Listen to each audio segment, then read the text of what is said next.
concejales, amigos y amigas de la Peña Cultural Taurina La Delicia de Trigueros y de otras peñas que nos acompañan aquí. Esta es la segunda vez que se repite, la segunda temporada que se repite este mismo cartel, algo que bien quedaría el año pasado, sobre todo por el, como natural, por el diestro figura, porque yo no soy más que un acompañante veterano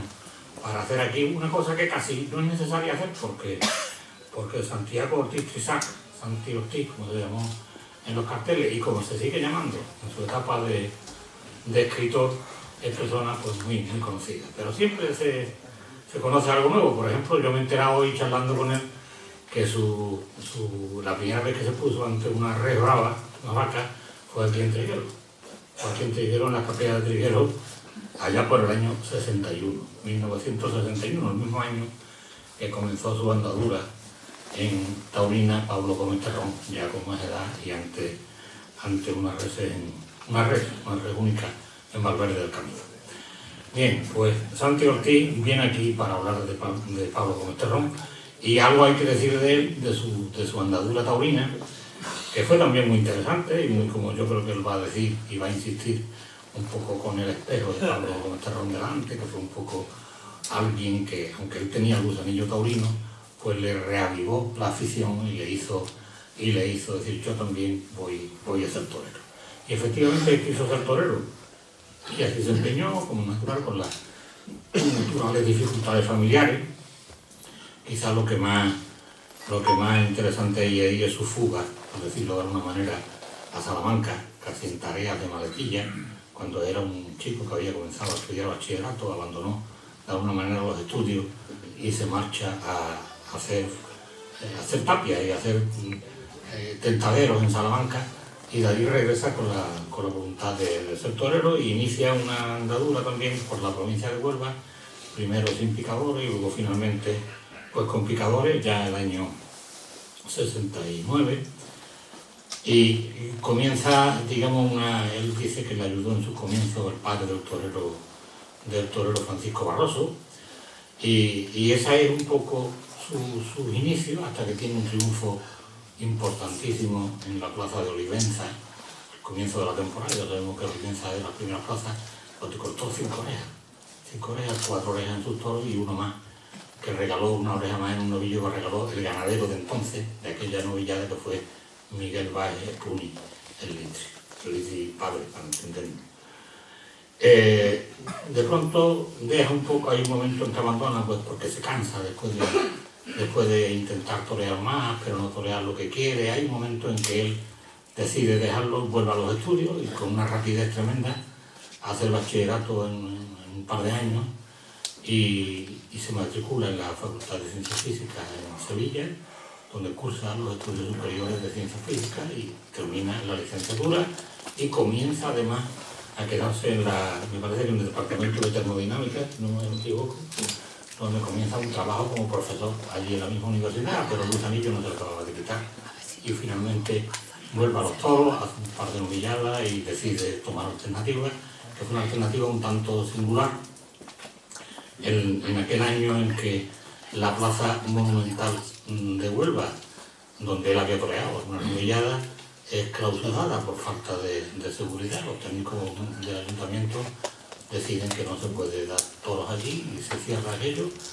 y entonces aquel año en las colombinas se trae una plaza portátil y en esa plaza portátil se toma la alternativa padroneada por Campuzano.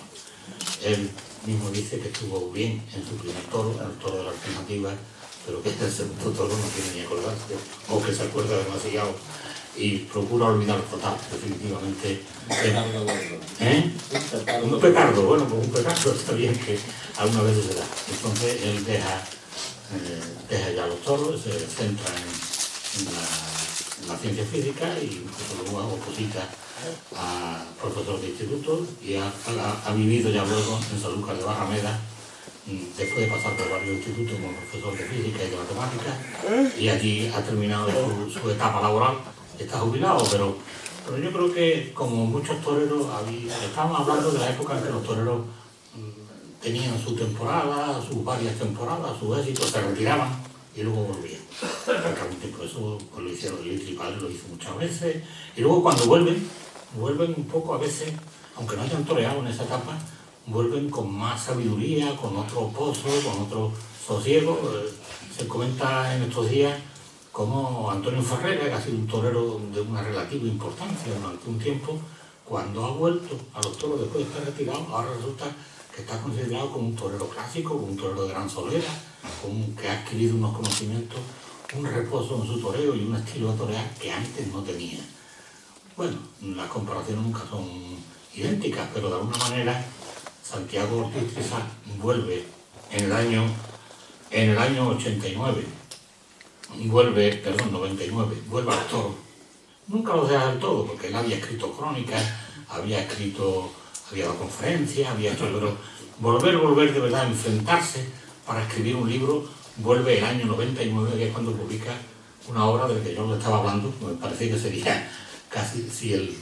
toreo se enseñara de verdad, incluso en conferencias dadas, ese es un libro básico para entender el toreo. Se llama efectivamente El arte de ver los toros. Y El arte de ver los toros del año 99 de Santiago Ortiz a mí me parece una obra maestra. Una obra que hay que leer, cualquier aficionado debe echarle tiempo a leer ese libro. Escribe también, un par de años después, Lances que cambiaron la fiesta, que va haciendo un recorrido, es un libro muy curioso, es un diálogo entre dos aficionados y va asentando la base de lo que son distintas etapas del toreo. Hay un libro sobre las alternativas que se han dado en Sevilla, que se llama La sombra de la Gallarda, y Detectivo de la Gallarda, perdón.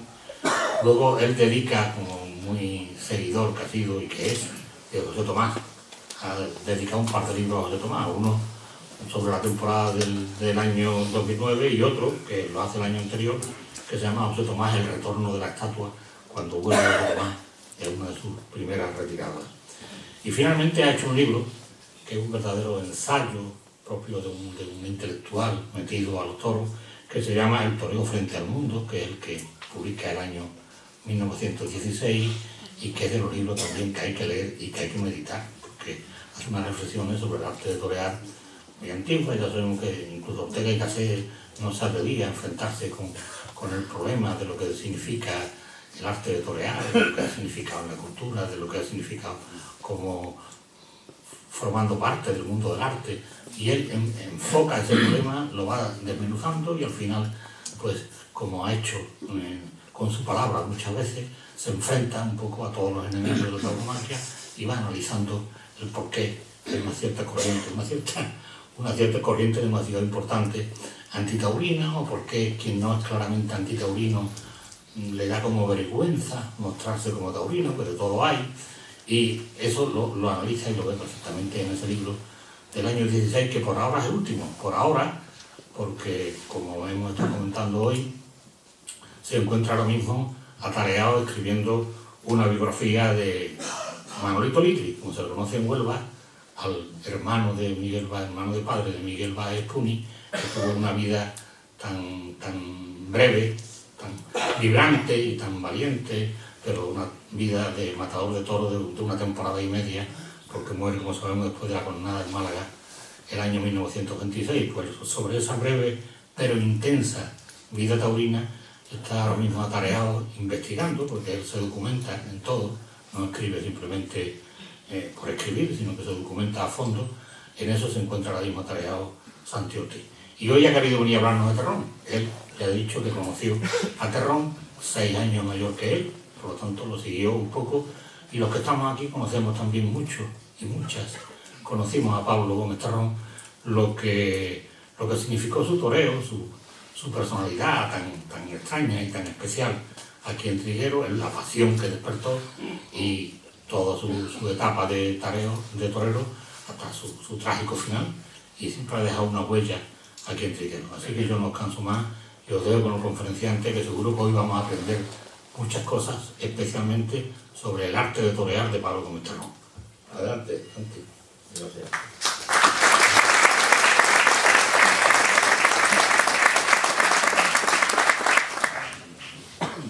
Señor alcalde, señores concejales, señoras y señores, muy buenas noches. Es para mí un placer estar de nuevo aquí en este hermoso marco del Convento del Carmen para intervenir en este 25º ciclo de conferencias taurinas organizado por la Peña Taurina La Divisa. Yo deseo dar las gracias a su presidente Juan Esteban por invitarme una vez más a intervenir en el mismo, brindándome en esta ocasión la oportunidad de hablarles de un torero muy querido por todos ustedes y que para mí fue santo y seña de mi afición adolescente. Agradecimiento que quiero hacer extensivo a mi presentador, Domingo Prieto, persona a la que estimo profundamente por sus gentiles palabras de presentación. También quiero agradecer igualmente a mi amigo aquí presente, José María Millán, por su acierto al confeccionar el CD de imágenes que pasaremos a proyectar al final de la charla, así como todos los que han colaborado para que esta fuera posible y, como es lógico y natural, por último, agradecerles a todos ustedes su asistencia. Venir a Trigueros, su tierra natal, a hablar de la figura de Pablo Gómez Terrón, bien pudiera parecer un despropósito o incluso una osadía, porque a buen seguro hay personas en esta sala que lo conocieron muchísimo mejor que yo y que saben más de su vida y sus hazañas, más de lo que yo les pudiera comentar esta noche. Sin embargo, hay tres motivos que me han impulsado a ello. Uno, como dijo y apuntó hace un momento Juan Esteban, que hace aproximadamente un año y en este mismo lugar quedé emplazado a hacerlo y he de cumplir mi palabra. Dos, porque el viento del tiempo ha barrido demasiados calendarios como para que las generaciones más jóvenes de triguereños hayan alcanzado a conocer el paso de su valor por los ruedos. Y tres,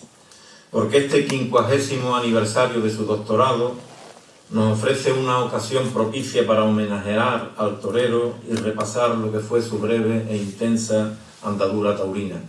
Esto último deseo resaltarlo porque es únicamente del terrón torero de quien yo vengo a hablarles, y más concretamente del que yo conocí enardeciendo a los públicos en la etapa ascendente de su carrera, aunque bien es verdad que de toda ella tratará la charla. La figura de Terrón comienza para mí el 13 de mayo de 1962 en una novillada de noveles celebrada en la plaza de Huelva, donde el torero de Trigueros toreó con Tomás Domínguez, Jesús Abril, Luis Tabuenca, Jesús Sánchez el Zurdo, con el prólogo ecuestre de don Clemente Espadanal.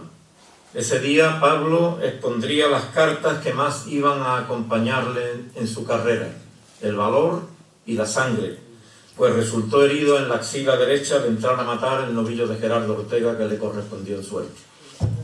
Sin embargo, el nombre de Terrón venía luciendo en los carteles desde el año anterior, pues su primer traje de luces lo enfundó en Valverde del Camino, el 23 de abril de 1961, toreando un novillo de Gerardo Ortega junto al portugués Antonio Oliveira y al onubense Antonio Muñoz el Choquero, que mató dos. Ese mismo año también torearía en Huelva y en Almonte, pero donde comienza su despegue fue en ese año del 62, donde además de la ya señalada, le di otras dos novilladas sin caballos en Huelva, una toreando con Mariano Vela y Jesús Abril y otra con este último y el onubense. Esta sería la última que torearía sin picadores y en la que triunfó cortándole las orejas a un novillo de Soto de la Fuente, epilogando así una racha magnífica, pues 2 días antes había cortado 4 orejas y un rabo en la feria de Valverde y la víspera otras 3 orejas en la plaza de Zalamea. De aquellas novilladas de Huelva se me quedó grabado en la memoria un hecho que ha resistido hasta hoy el paso del tiempo y que entiendo como definitorio del concepto torero que traía Terrón. Recuerdo que citó al novillo para echarse el capote a la espalda y este lo volteó. Volvió a intentar la misma suerte y fue volteado de nuevo. Y así volvió a intentarlo con idéntico resultado hasta que a la 5ª vez el novillo pasó. Pero es que además, y eso es importante, lo intentó siempre por el mismo pitón con que lo había cogido. Eso que algunos tacharon como signo de torpeza, lo era sin embargo de su valor auténtico y de una voluntad absoluta e indomeñable de imponer su deseo a las reses por más que mediasen las cogidas. Con actitudes como esta, Terrón fue distanciándose del resto de sus compañeros, al tiempo que comenzaba a crear en torno a su persona un aura de torero diferente, de un chaval que atesoraba una capacidad ante las reses que, pulidos los lógicos defectos del principiante, podía llevarlo a cotas muy altas dentro de la dura profesión elegida. Era preciso verlo con reses de mayor importancia y trapío, y eso imponía anunciarlo en novilladas picadas, lo cual ocurriría por primera vez en Huelva el 23 de septiembre de ese mismo año 62, con reses poco manejables de don Eugenio Marín Marcos, llevando como compañeros de terna al mexicano Mauro Liceaga y al linense Carlos Corbacho, que ese día se despedía de novillero antes de tomar la alternativa en la Feria de San Miguel de Sevilla. No fue muy potable el lote de Pablo, pese a lo cual consiguió salir a hombros, cortando la oreja a sus dos oponentes, el primero de los cuales, y en señal de agradecimiento, lo brindó a su apoderado Paco Ortega, hijo del ganadero Gerardo Ortega Sánchez, y la persona que lo había ayudado desde sus principios. Precisamente desde aquel día, según me contaron, que encerrando en Pelegrín un toro con destino al matadero, a la pregunta de Paco de si sería capaz de torearlo, la respuesta de Terrón no fue otra que tirarse al corral para intentar pasar con su chaquetilla aquel toro de respeto, asustando a todos los presentes. Al domingo siguiente de su debut con caballos, Terrón salía por primera vez de la provincia de Huelva, presentándose nada menos que en Madrid, en la carabancherera Vista Alegre, para lidiar novillos de Gerardo Ortega junto a Pedro Sansaleri y Claudel López. Terrón cortó la única oreja de aquella tarde y la prensa lo calificó de verde y de valiente. No terminaría ahí su temporada, pues en las postrimerías de octubre, aprovechando la feria de la localidad, Terrón haría su presentación aquí ante sus paisanos. En cartel, 4 novillos de Gerardo Ortega para el choquero y Pablo Gómez Terrón. Para el evento, y según rezaban los carteles de mano, se buscó traer la misma plaza portátil que había acogido en El Pardo, aquel sonado festival que casi a voltereta por pase toreó el cordobés a un novillero ante Franco. Terrón no defraudó a sus seguidores, que lo pasearon a hombros después de que cortara 3 orejas de su lote, como luego se llevaría 4 y un rabo de niebla a primeros de noviembre. Fue el broche de oro con que cerró aquella primera campaña con los del Castoreño y en la que dejaba muy halagüeñas perspectivas para la temporada venidera. Esta de 1963 sería sin duda la que marcaría el cenit en la carrera taurómaca del novillero de Trigueros. Fue la más importante, la que más torearía, 22 novilladas en la que cortaría 38 orejas y 6 rabos y sufriría 2 cornadas, y la que lo pondría en el disparadero de la fama a espera de rematarla en la siguiente, aunque como más adelante veremos, no pudo ser. La comenzó el 17 de marzo toreando un festival en Valverde con los hermanos Peralta, Victoriano Valencia y José María Susoni, en el que triunfó plenamente con un astado del ganadero almonasterense don José González. Su primer paseillo de luces lo realizó en Huelva el 31 del mismo mes con Fernando dos Santos y Susoni. En esa plaza, en la de Huelva, torearía 6 veces ese año, abrochando en ella su temporada el 12 de octubre, poniendo el no hay billetes y logrando un éxito incontestable de 4 orejas. Fue una campaña brillante en la que pisó cosos como el de Córdoba, Cáceres, Écija, Sanlúcar de Barrameda, Algeciras, Málaga y Barcelona, tanto las Arenas como la Monumental, entre otras. Vertió su sangre en su segunda novillada de Córdoba y en su presentación en Algeciras, y de las 2 cornadas salió con más valor si cabe. De la de los Tejares, reapareció en Estepona cortándole las orejas y el rabo a un novillo de Salvador Gavira. De la de Algeciras, lo hizo debutando en Málaga, donde obtuvo una meritoria oreja en su segundo, después de asustar al valor ante el sentido de su primer oponente, que le dejó las taleguillas hechas unos zorros, acorde con la idiosincrasia de Terrón, conforme a la cual un traje no debía durarle más de 2 corridas, cosa que, lejos de considerarla un despilfarro, solo le hacía pedir a la providencia que le diera suerte para poder romper muchos más.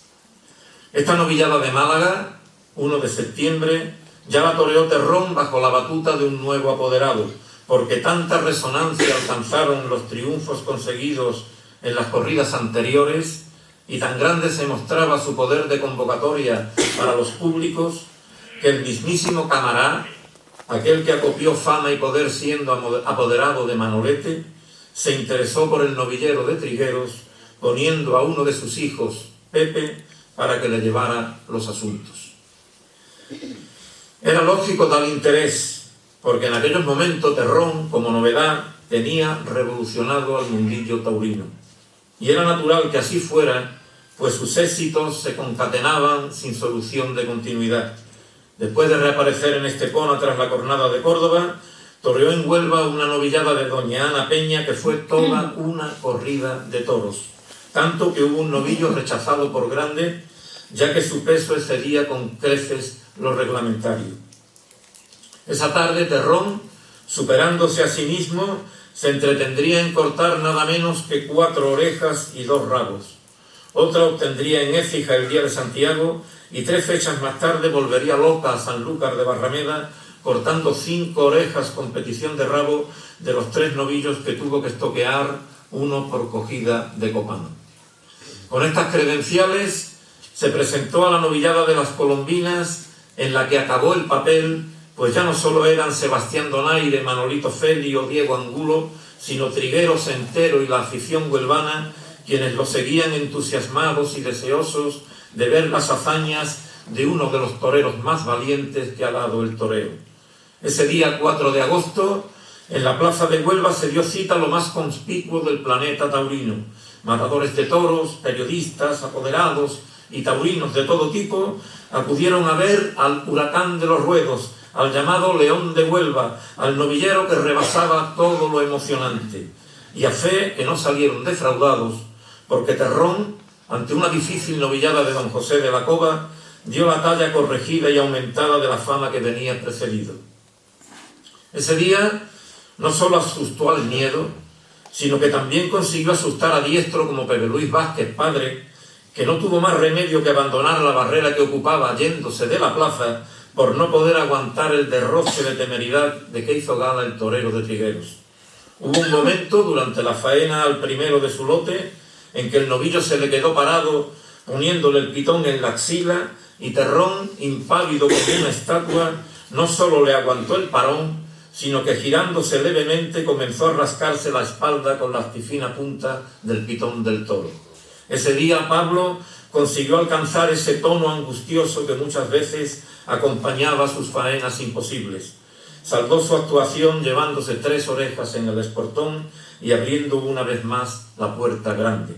Esa fue, creo, la última novillada dirigida por Paco Ortega. A partir de ella, y como ya señalamos, sería Camará quien se haría cargo de su carrera. Volviendo al miedo que Pablo conseguía generar en los espectadores, quiero señalar un hecho que jamás vi en una plaza de toros con otro torero que no fuera Pablo Gómez Terrón.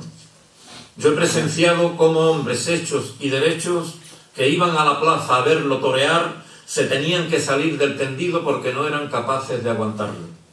Recuerdo un hombre de estos que se ponía a fumar como un desesperado dando paseos por el pasillo interior de la plaza de Huelva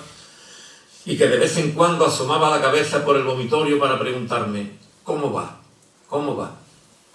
Era impresionante, por eso los que no alcanzaron a verlo torear no pueden imaginar la que tenía formada aquel Terrón del año 1963. La estela triunfal continuaría en el mes de septiembre. Al día siguiente de Málaga debutaría en las arenas de Barcelona, donde no cortó orejas por fallar con la espada, cosa que no impidió que dejara la huella de su toreo angustioso, aunque no enemistado con los clásicos Templar y Mandar.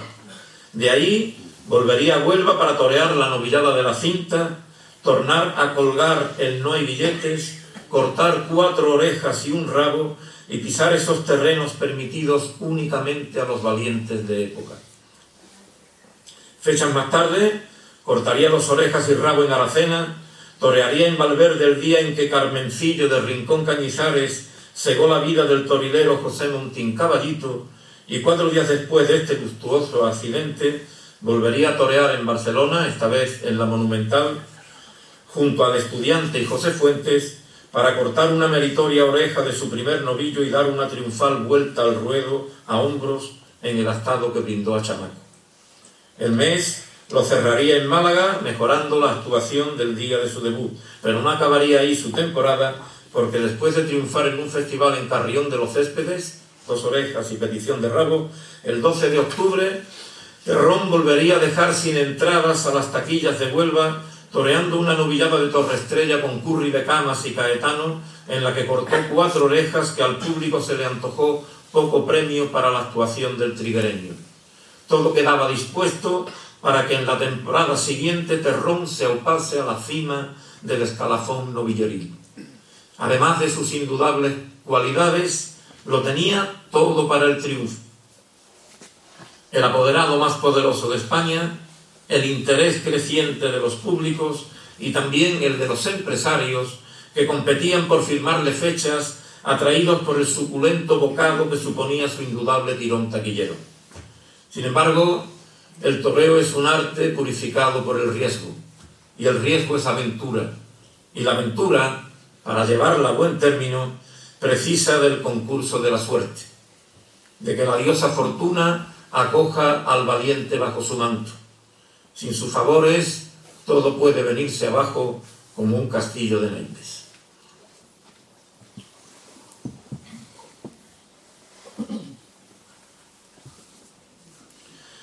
Terrón pasó los primeros meses del invierno de 1964 haciendo campo en Salamanca,